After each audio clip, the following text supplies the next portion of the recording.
Most stories about prophets begin with obedience. God speaks, the prophet listens, the prophet goes. Jonah's story begins differently. God spoke, Jonah heard, and Jonah ran in the opposite direction. The word of the Lord came to Jonah, son of Amittai. Go to the great city of Nineveh and preach against it, because its wickedness has come up before me. Nineveh, the capital of Assyria. In the ancient world, Assyria was the most feared empire on earth, brutal, violent, known for the particular cruelty of their military campaigns. They had terrorized nations, destroyed cities, impaled prisoners on stakes. For an Israelite prophet to hear the words, "Go to Nineveh," was something like a Jewish man in 1943 being told to go preach in Berlin. Jonah did not go to Nineveh. He went down to Joppa and found a ship going to Tarshish. He paid the fare. He boarded. He went down into the hold of the ship. He lay down. He fell asleep. Now I want you to pause here, because this is not just an ancient story about a disobedient prophet. This is a story about something we all recognize from the inside, because every one of us has had a Nineveh, not a city, a conversation we keep avoiding, a call we know we're supposed to make but don't, a relationship we know needs repair, but the other person is difficult and we'd rather not. A direction our life is supposed to go that requires us to do something uncomfortable, something that goes against our preferences, something that forces us to extend grace to people we'd rather not extend it to. And so we book a ticket to Tarshish. We take a different job. We move to a different city. We get busy with things that feel important and productive and are really just elaborate ways of not going where we know we're supposed to go. We pay good money for our distractions. We go down. The Bible uses the word 3 times in these verses: down to Joppa, down into the ship, down into the hold, and we fall asleep in the middle of the storm we created. Because running always has a cost, and the first thing it costs is your ability to be fully awake to what's happening around you. Then the Lord sent a great wind on the sea, and such a violent storm arose that the ship threatened to break apart. The sailors were terrified. They cried out, each to his own god. They threw the cargo into the sea to lighten the ship, every man praying, every man working, every man fighting for survival. And the captain went below and found Jonah sleeping. "How can you sleep?" he demanded. "Get up and call on your God. Maybe he will take notice of us so that we will not perish." The sailors cast lots to find out who was responsible for this disaster. The lot fell on Jonah. They asked him who he was and where he came from.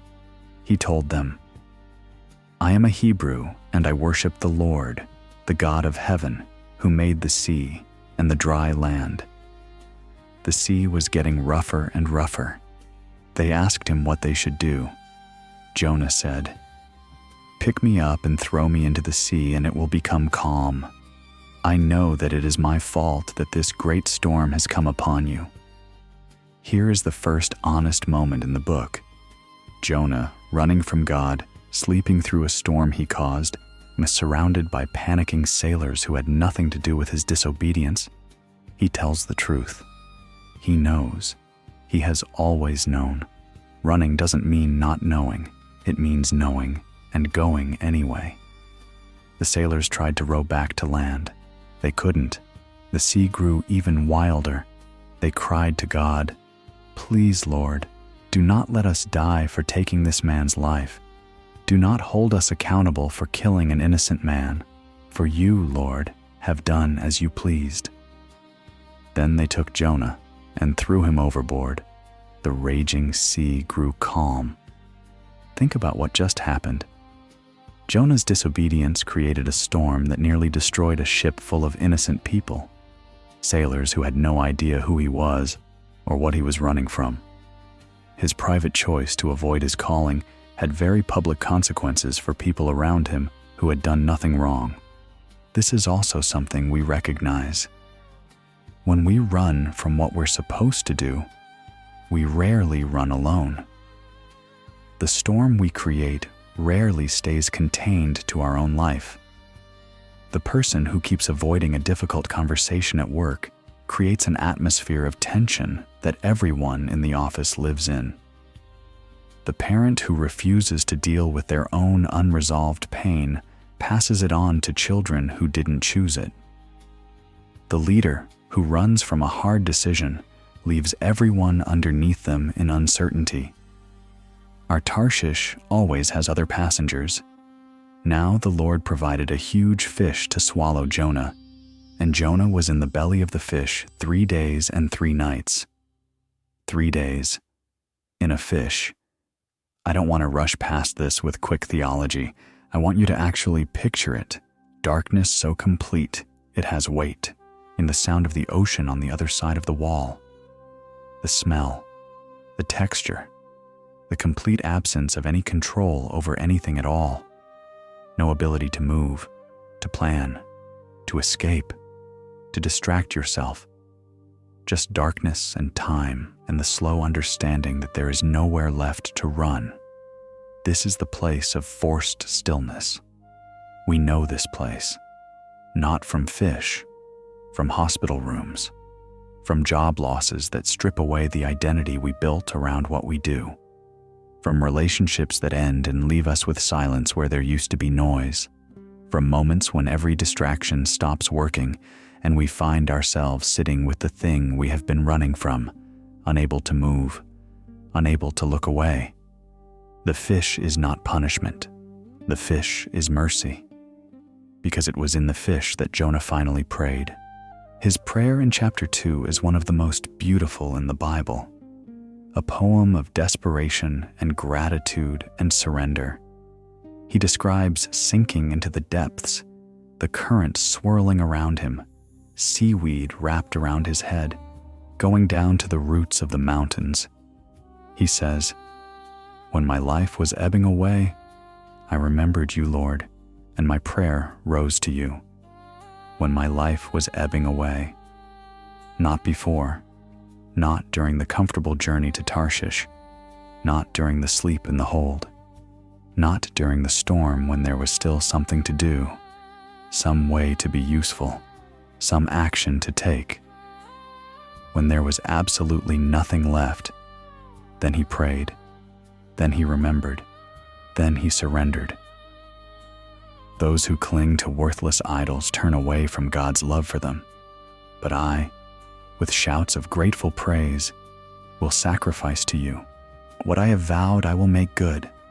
I will say, salvation comes from the Lord.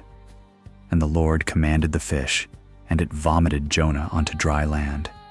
He was back, wet, humbled, alive, back on shore with the same calling, waiting exactly where he had left it.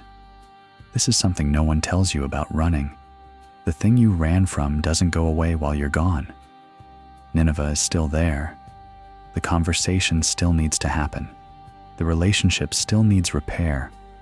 The direction you were called toward is still the direction. The fish just puts you back on the beach with less energy and more humility than you started with. Then the word of the Lord came to Jonah a second time. Go to the great city of Nineveh and proclaim to it the message I give you. This time, Jonah went. And Nineveh was a very large city. It took 3 days to go through it. Jonah began by going a day's journey into the city. He proclaimed one of the shortest sermons in the history of preaching. 40 more days and Nineveh will be overthrown. 8 words. That's the entire message. No extended theological argument. No emotional appeal. No call to prayer or fasting or repentance. Just 8 words of warning and a timeline. What happened next defies rational explanation. The Ninevites believed God. They declared a fast. From the greatest to the least of them, they put on sackcloth. When word reached the king of the most powerful, most brutal empire on earth, he got up from his throne, took off his royal robes, covered himself with sackcloth, and sat down in the dust. He issued a proclamation. Let everyone call urgently on God. Let them give up their evil ways and their violence. Who knows? God may yet relent and with compassion turn from his fierce anger so that we will not perish. The entire city of Nineveh, 120,000 people, turned from their violence and called on God. And when God saw what they did and how they turned from their evil ways, he relented and did not bring on them the destruction he had threatened. The greatest revival in the book of Jonah was accomplished by the most reluctant prophet in the Bible, with the shortest sermon ever preached, to the people he least wanted to help. Let me translate this into the modern world for a moment. You know that conversation you've been avoiding? The one with the person you think won't listen, won't change? Who has done too much damage? Who doesn't deserve your grace? You've convinced yourself it's pointless, that they're too far gone, that your words will land in the wrong place and accomplish nothing. Jonah was convinced of the same thing about Nineveh, and he was right that Nineveh was violent and cruel and deserving of judgment. He just didn't factor in the possibility that the God who sent him there knew something about Nineveh that Jonah didn't. Sometimes, the most effective word you can speak is the one you've been certain won't work. Sometimes, the most broken person in your life is 3 days away from their fish, from the moment of forced stillness that cracks them open. And your 8 words arrive exactly then. You don't always get to know the timing. You just have to go. But this is the part of the story that nobody expects. The city repented. The king humbled himself. 120,000 people turned from violence, the greatest response to any prophetic message in the entire Old Testament. And Jonah was furious. He was so angry he wanted to die. He prayed, and notice how different this prayer sounds from the prayer in the fish. In the fish, he was grateful. On the hillside overlooking the saved city of Nineveh, he is indignant. Isn't this what I said, Lord, when I was still at home? That is what I tried to forestall by fleeing to Tarshish.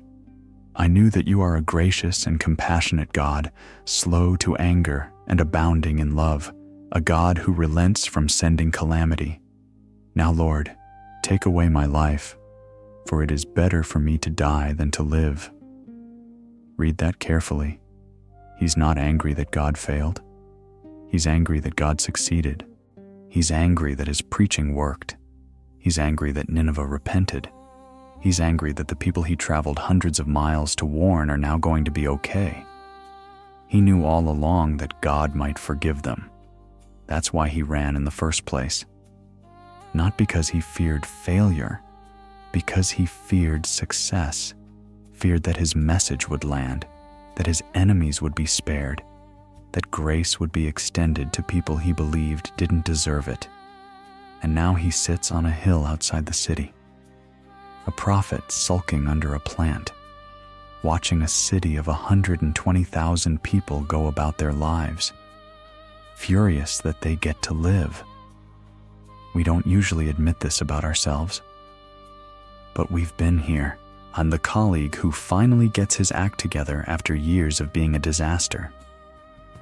And instead of relief, we feel a quiet irritation because we wanted to be right about him.